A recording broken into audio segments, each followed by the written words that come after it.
Hi, Year 5. Miss Ridge is here. I hope you're all getting on well with your home learning. I'm sure you are, you're all amazing. So today we are going to carry on with our reading of Indian in the Cupboard. And I'm reading chapter 6 today. Okay, so chapter 6. The chief is dead, long live the chief. He got to school early by running all the way. The first thing he did was head to the upper school library shelves. He felt that a ladybird book on Indian tribes would not meet the situation. He wanted a much more grown-up book, and to his joy he soon found one under the section labelled Peoples of the World, a book called On the Trial of Iroquois. He couldn't take it out because there was nobody there to write him down for it. But he sat down then, and there was on a bench and began to read it. Omri was not what you'd call a great reader. He couldn't get into books, somehow, unless he knew them already. And how, as his teacher never tired of asking, was he ever going to get to know any more books until he read them for the first time? And this, On the Trial of Iroquois, was not exactly a comic. Tiny print, hardly any pictures, and no fewer than 100 pages. Getting into it was obviously out of the question, so Omri just dipped. He managed to find out two fairly interesting things straight away. Get down, cat. Where was I? Iroquois Indians were sometimes called the Five Nations. One of the five were the Mohawks, a tribe Omri had heard of. They had indeed lived in long houses, not wigwams, and their main food had been maize and squash, whatever they were. And beans, those vegetables, had, for some strange reason, been called the Three Sisters.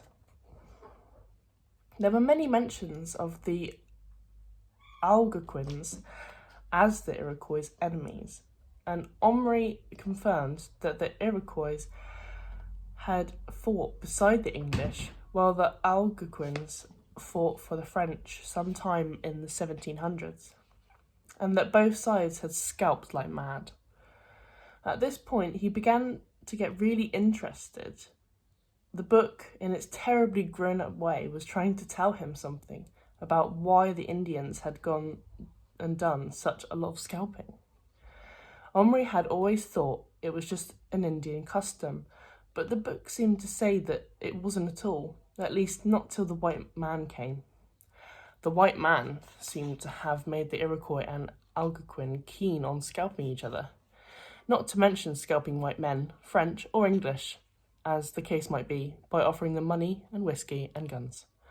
Omri was deep in the book, frowning heavily. Several minutes after the bell had rung, someone had to tap him on the shoulder and tell him to hurry into assembly. The morning lasted forever. 3 times his teacher had cause to tell Omri to wake up. At least Patrick leant over and whispered, "You're even dreamier than usual today, what's up?" "I'm thinking about your Indian." "Listen," hissed Patrick, "I think you're having me on about that Indian." It was nothing so marvellous. You can buy them for a few pence at Yap's. Yap's was their local newsagent and toy shop. "I know, and all the equipment for them. I'm going shopping on my lunch break. Are you coming?" "We're not allowed out of school at lunch unless we eat at home, you know that." "I'm going anyway. I've got to." "Go after school." "No, I've got to go home after school." "What? Aren't you staying to skateboard?" "Omri and Patrick, will you kindly stop chattering?" They stopped. At long last, lunch time came. "I'm going. Are you coming?" "No, there'll only be trouble. I can't help that. You're a twit." "Twit or not?" Omri sneaked out, ran across the playground, through a hole in the fence, The front gate was locked to keep the infants from going into the road. And in 5 minutes, by running all the way, had reached Yaps. And the selection of plastic figures was good. There was one whole box of mixed cowboys and Indians. Omri searched till he found a chief wearing a cloak and a full feather headdress. With a bow in his hand and a quiver full of arrows slung across his back, Omri bought it with part of his lunch money and rushed back to school before he could be missed. He showed the chief to Patrick. Why get another Indian? Only for the bow and arrows. Patrick was now looking at him as if he had gone completely screwy. In the afternoon, mercifully, they had 2 periods of handicrafts. Omri had completely forgotten to bring the tent he made, but there were plenty of scraps of felt, sticks and needles and thread lying about the handicrafts of the room, and he soon made another one much better than the first. Okay, so I've stopped at the beginning of page... What are my cats doing? I've stopped at the top of page 71, and we're going to finish chapter 6 tomorrow. Okay, so have a good rest of your day, and I will see you very soon.